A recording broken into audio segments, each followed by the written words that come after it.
लक्ष्मी नारायण बहुत भोला लड़का था। वो प्रतिदिन रात में सोने से पहले अपनी दादी से कहानी सुनने को कहता था। दादी उसे नागलोक, पाताललोक, चंद्रलोक, सूर्यलोक आदि की कहानी सुनाया करती थी। एक दिन दादी ने उसे स्वर्ग का वर्णन सुनाया। स्वर्ग का वर्णन इतना सुंदर था कि उसे सुनकर लक्ष्मी नारायण स्वर्ग देखने के लिए हट करने लगे। दादी ने उसे बहुत समझाया कि मनुष्य स्वर्ग नहीं देख सकता, किंतु लक्ष्मी नारायण रोने लगा। रोते रोते ही वो सो गया।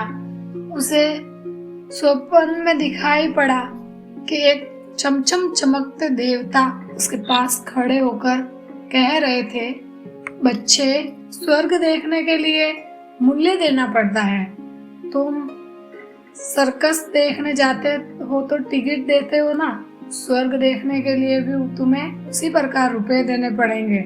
स्वप्न में ही लक्ष्मी नारायण सोचने लगा कि दादी से रुपए मांग लूंगा, लेकिन देवता ने कहा, स्वर्ग में तुम्हारे रुपए नहीं चलते, यहाँ तो भलाई और पुण्य कर्मों का रुपया चलता है। अच्छा, तुम यह डिबिया अपने पास रखो। जब तुम कोई अच्छा काम करोगे तो इससे 1 रुपया आ जाएगा, और जब कोई बुरा काम करोगे तो 1 रुपया इसमें से उड़ जाएगा। जब यह डिबिया भर जाएगी तब तुम स्वर्ग देख सकोगे। जब लक्ष्मी नारायण की नींद टूटी तो उसने अपने सिरहाने सचमुच एक डिबिया देखी। डिबिया लेकर वो बड़ा प्रसन्न हुआ। उस दिन दादी ने उसे पैसा दिया। पैसा लेकर वह घर से निकला। एक रोगी भिखारी उससे पैसा मांगने लगा।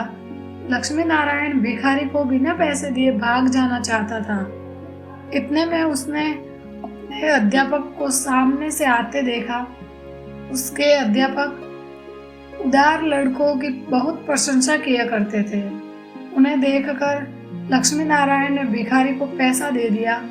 अध्यापक ने उसकी पीठ ठोकी और प्रशंसा की।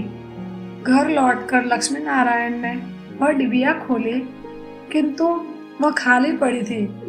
इस बात से लक्ष्मी नारायण को बहुत दुख हुआ। वह रोते रोते सो गया। सपने में उसे वही देवता फिर दिखाई पड़े और बोले, तुमने अध्यापक से प्रशंसा पाने के लिए पैसा दिया था, सो प्रशंसा मिल गई। अब रोते क्यों हो? किसी लाभ की आशा से जो अच्छा काम किया जाता है वह तो व्यापार है, वह पुण्य थोड़ी है। दूसरे दिन लक्ष्मी नारायण को उसकी दादी ने 2 आने पैसे दिए। पैसे लेकर उसने बाजार जाकर 2 संतरे खरीदे। उसका साथी मोतीलाल बीमार था। बाजार से लौटते समय वह अपने मित्रों को देखने उसके घर चला गया। मोतीलाल को देखने उसके घर वेद आए थे। वेद जी ने दवा देकर मोतीलाल की माता से कहा, इसे आज संतरे का रस देना। मोतीलाल की माता बहुत गरीब थी।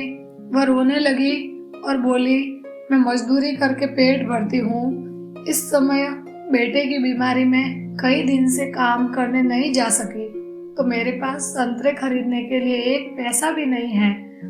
लक्ष्मी नारायण ने अपने दोनों संतरे मोतीलाल की माँ को दिए। वह लक्ष्मी नारायण को आशीर्वाद देने लगी।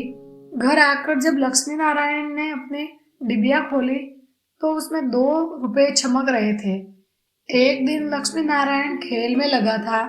उसकी छोटी बहन वहां आई और उसके खिलौने को उठाने लगी। लक्ष्मी नारायण ने उसको रोका। जब वह नहीं मानी तो उसने उसे पीट दिया। बेचारी लड़की रोने लगी। इस बार जब उसने डिबिया खोली तो देखा कि उसके पहले के इकट्ठे कई रुपए उड़ जाते हैं। उसे बड़ा पछतावा हुआ। आगे से उसने कोई बुरा काम नहीं करने का पक्का निश्चय कर लिया। लक्ष्मी नारायण पहले रुपए के लोभ से अच्छा काम करता था। धीरे धीरे उसका स्वभाव भी अच्छा काम करने का हो गया। अच्छा काम करते करते उसके डिबिया रुपयों से भर गई। वह स्वर्ग देखने की आशा से प्रसन्न होता उस डिबिया को लेकर वह अपने बगीचे में पहुंचा। लक्ष्मी नारायण ने देखा कि बगीचे में पेड़ के नीचे बैठा हुआ एक बूढ़ा साधु रो रहा है। वह दौड़ता हुआ साधु के पास गया और बोला, बाबा, आप क्यों रो रहे हो? साधु बोला, बेटा, जैसे डिबिया तुम्हारे हाथ में है वैसे ही एक डिबिया मेरे पास थी। बहुत दिन परिश्रम करके मैंने उसे रुपयों से भरा था। बड़ी आशा थी कि उसके रुपयों से स्वर्ग देखूंगा, किंतु आज गंगा जी में स्नान करते समय वह डिबिया पानी में गिर गई। लक्ष्मी नारायण ने कहा, बाबा, आप रो मत, मेरी डिबिया भी भरी हुई है, आप इसे ले लो।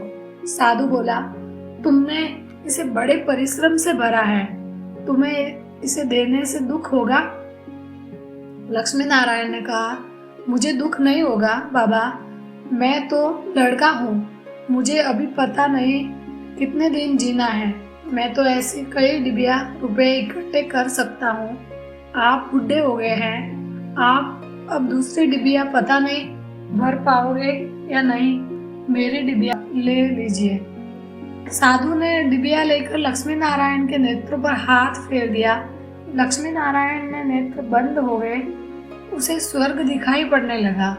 ऐसा सुंदर स्वर्ग कि दादी जी ने स्वर्ग का वर्णन किया था, वह वर्णन तो स्वर्ग के एक कोने का भी ठीक वर्णन नहीं था।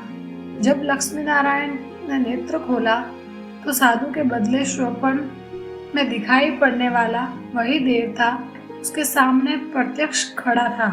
देवता ने कहा, बेटा, जो लोग अच्छे काम करते हैं स्वर्ग उनका घर बन जाता है। तुम इसी प्रकार जीवन में भलाई करते रहोगे तो अंत में स्वर्ग में पहुंच जाओगे।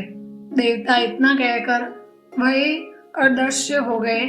कहानी की शिक्षा, मनुष्य जैसा काम करता है वैसा उसका स्वभाव हो जाता है। जो बुरे काम करता है उसका स्वभाव बुरा हो जाता है, उसे फिर बुरा काम करने में ही आनंद आता है। जो अच्छा काम करता है उसका स्वभाव अच्छा हो जाता है, उसे बुरा काम